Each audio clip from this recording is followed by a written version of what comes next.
రారండోయ్ అమ్మమ్మ ఇంటికి. ఈరోజు అమ్మమ్మ మీకు ఎంతో ఆరోగ్యకరమైన ఎన్నో ఉపయోగాలు ఉండ ఉలవల కారపొడి. అది ఉలవలు. ఈ ఉలవలతోటి గుగ్గిళ్ళు చేసుకోవచ్చు, ఇదేంటి వడలు చేసుకోవచ్చు, వేపుకొని. పూర్వకాలంలో మమ్మోళ్ళు మేము చాలా చిన్నపిల్లలుగా ఉన్నప్పుడు జ్వరం వస్తే లేదు ఆ ఉలవలేపి కొంచెం పైన ఉప్పు నీళ్ళు జల్లిచ్చేవాళ్ళు. భలే ఉండేది. ఉలవల వల్ల ఎన్ని ఉపయోగాలు ఉన్నాయి. ఇది బీపీ షుగరు ఉన్న వాళ్ళకి ఒక దివ్య ఔషధం లాంటిది. మనము ఈ కారం ఎలా చేయాలో నేను ఈ ఉలవలు ఇవన్నీ వేపాలి కదా, అవి వేయించేప్పుడు మీకు చెబుతాను. వీటికి కావలసిన పదార్థాలు నేను 150 గ్రాములు ఉలవలు తీసుకున్నా. ఒక 50 గ్రాముల కంటే తక్కువ, ఒక 40 గ్రాములు 30 గ్రాములు ఉంటాయి. ఆవాలు, ధనియాలు ఇవి కొంచెం, ఇవి కూడా అంతే ఒక 40 గ్రాములే ఎంత ఉంటాయి. మినప్పప్పు, పొట్టు మినప్పప్పు, జీలకర్ర, వెల్లుల్లి, కొంచెం చింతపండు, సరిపడా ఉప్పు, మంచి మిరపకాయలు. ఇది నేను 3 రోజుల నాడు చేద్దామని తెచ్చాను. కడిగి ఆరబెట్టేటప్పటికి ఎట్ట ఎండిపోయింది, పర్వాలేదు ఎండిపోయింది. అయినా కరివేపాకు. ఇప్పుడు వీటన్నిటితోటి మనకి మంచి టేస్ట్, అసలు దోశల్లోకి ఇడ్లీల్లోకి కూడా సూపర్గా ఉంటుంది. ఈ కారము రోజు ఉదయము టిఫిన్లోనైనా అన్నంలోనైనా బాలింతలు కానీ, పెద్దోళ్ళు కానీ, ముసలోళ్ళు కానీ, ఎవరైనా సరే చిన్నపిల్లలు కానీ ఎవరైనా రోజు ఉదయం ఒక 2-3 ముద్దల్లో ఈ కారం కనుక తింటే ఎంతో ఆరోగ్యం మీ సొంతం అయ్యిద్ది. కారం కూడా సూపర్ టేస్ట్గా ఉంటుంది, ఏ కారాలకి తీసిపోదు, అంత బ్రహ్మాండమైన రుచి. ఇప్పుడు ఈ కారం ఎలా తయారు చేద్దాం, ఇంకా మీకు ఉలవల గురించి చాలా చెప్పాలి. ఈ కారం కోసం ముందుగా పొయ్యి వెలిగించి బాండీలో ఆయిల్ లేకుండా చెగ మాత్రం సిమ్లో ఉండాలి. సిమ్లో పెట్టి ఈ కరకరం అన్నదాకా వేయించడం ఉలవలు. ఇవి మేము చిన్నప్పుడు మా ఇంట్లో పందిన ఎద్దులు ఉండేవి. ఆ ఎద్దులకి మానిడు, ఒక్కొక్క ఎద్దుకి మానిడు అంటే 2 కేజీలు, ఒక్కొక్క ఎద్దుకి 2 కేజీలు. ఒక పెద్దది మట్టి కొండ ఉండేది. ఆ మట్టి కొండలో దాలని మామూలుగా నేల మీద గుంట తీసి ఒక్కసారి ఒక తట్ట పిడకలు పడతాయి, అంతలావుది. అది మా అమ్మమ్మ చేసే దాలి అనేది దాన్ని. ఇక చెత్త నాకు అసలు అది భలే ఉంటుంది. మీకు చూపించాలంటే మరి నాకు కుదరదు. అది చెత్తని ఇట్ట రౌండ్గా చుడతారు, గడ్డి చుట్టి ఆ గుంటలో పెడతారు. గుంటలో పెట్టి అడుగురు అగ్గి పళ్ళకి గీసి పెడితే చెత్త మండిద్ది కదా, పైన అన్ని పిడకలు ఎంత ఎత్తుని పోసేసి వదిలేస్తే లేదు. ఇంకా ఆ చెత్త మండేసి ముందు పెద్దగా దట్టంగా పొగ వచ్చేది. ఆ పొగ వచ్చి పొగారి పొంగల్లో మంట వస్తూ ఉంటుంది. ఇంకా అప్పుడు ఆ మంట మీద ఈ ఉలవలు పెడతారు కదా, 2 మానికలు ఉలవలు 2 ఎద్దులకి పెట్టి అవి ముందుగానే మా అక్క ఏం చేసింది, తినే ఉద్దేశం నుంచి మా 3 అక్క భలే లొట్టప్పి అన్ని అల్లరి పనులు చేసిద్ది. అది మరి తినే ఉద్దేశం ఉంటుంది కదా, ఆయమ్మాయాలు ఈ పనులన్నీ చేసేది. ముందుగానే కడిగేసి ఈ ఉలవల్లో కొండ నిండా నీళ్లు పోసి ఉలవల పొయ్యి మీద పెట్టింది. పొయ్యి మీద పెడితే 3 దాళ్ళు అంటే 3 తట్ల పిడకలు కావాలి దానికి. అవి మొత్తం శాంతం కాలిపోయిన తర్వాత మళ్ళీ కొండ దింపి మళ్ళీ ఇంకొకసారి పోసిద్ది అన్నమాట పిడకలు. అట్ట 3 తట్ల పిడకలకి చక్కగా ఉడికిపోయిద్ది. ఇంకా నీళ్లు ఇంకిపోబోయేటప్పుడు ఎంత ఉప్పు తీసుకొచ్చి దాంట్లో ఇట్ట పోసేసి లేదు ఏమైనా తెడ్డు ఉంటుంది, ఆ తెడ్డు పెట్టి అట్టనిద్ది. కొంచెం సేపు ఉన్న దగ్గర నుంచి ఇక తింటాము.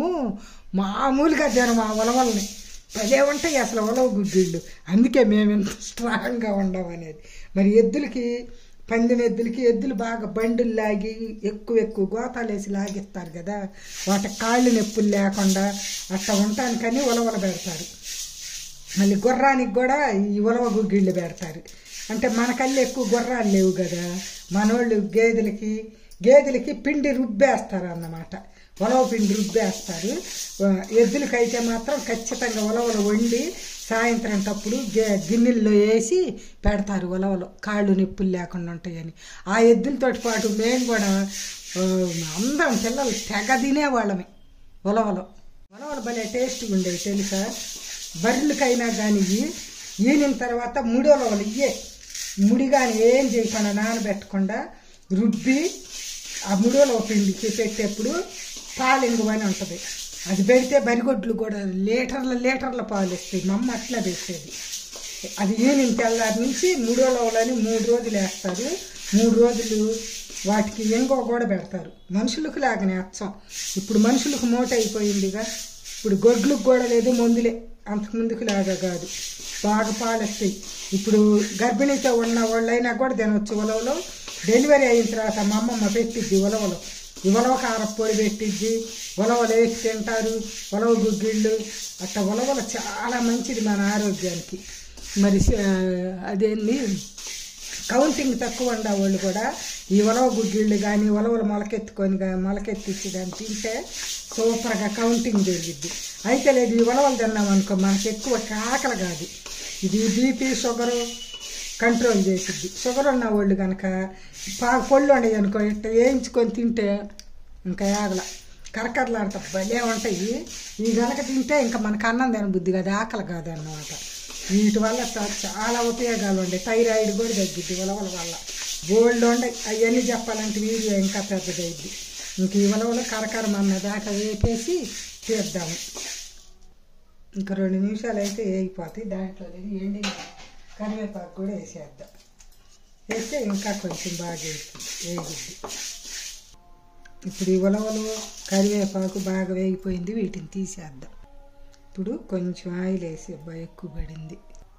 ధనియాలు వేపుదాం. ఇప్పుడు ధనియాలు ఎలా వేగాక దీంట్లో మినప్పప్పు కూడా వేసి వేపుదాం. ఇప్పుడు దీనిలో కొంచెం జీలకర్ర కూడా వేసి ఇవి కూడా తీసి వేరే ప్లేట్లో పోసేద్దాం. ఇప్పుడు ఎండుమిరపకాయలు కూడా వేసి బాగా కట్టుకుంటే విరిగిపోయేదాకా వేపుదాం సిమ్లోనే. ఇంక ఇప్పుడు ఈ మిరపకాయలు కూడా వేగిపోయినాయి. మనం వేయించి పెట్టుకున్న ఈ ఉలవలు, ధనియాలు, మినప్పప్పు, జీలకర్ర, కరివేపాకు అన్నీ వేసాం. మళ్ళీ దీనిలోకి సరిపడా ఉప్పు కూడా వేసి దీన్ని కూడా వేపుదాము. వీటితోటి పాటు కొంచెం చింతపండు ఇంకా వేసేసి కొంచెం అట్టని ఇంకా పొయ్యి కట్టేద్దాము. ఇది చక్కగా ఆరిపోయిన తర్వాత మిక్సీలోనైనా మీకు ఓపుకుంటే రోట్లోనైనా దంచుకోండి. ఉలవ కారం అద్దిరిపోయిద్ది. ఉలవలు మెదగోలు అట్టైనా మిక్సీలో మెదిగినట్టుగా. నేను ఇది ఆరినాక మిక్సీలో వేసి మీకు చూపిస్తాను. మళ్ళీ దీనిలో లాస్ట్లో వెల్లుల్లిపాయ కూడా వేయాలి. ఇదిగోండి గుమగుమలాడిపోతాయి. ఎంతో టేస్టీ, ఎన్నో ఉపయోగాలున్న ఉలవ కారపొడి అద్దిరిపోయింది. మీరు కూడా చేసుకొని రోజు ఒక 2-3 ముద్దల్లో ఈ ఉలవ పొడి వేసుకొని తినండి. ఉలవ కారపొడి మీ ఆరోగ్యానికి కంచు కోటలాగా పనిచేసిద్ది. సరేనా?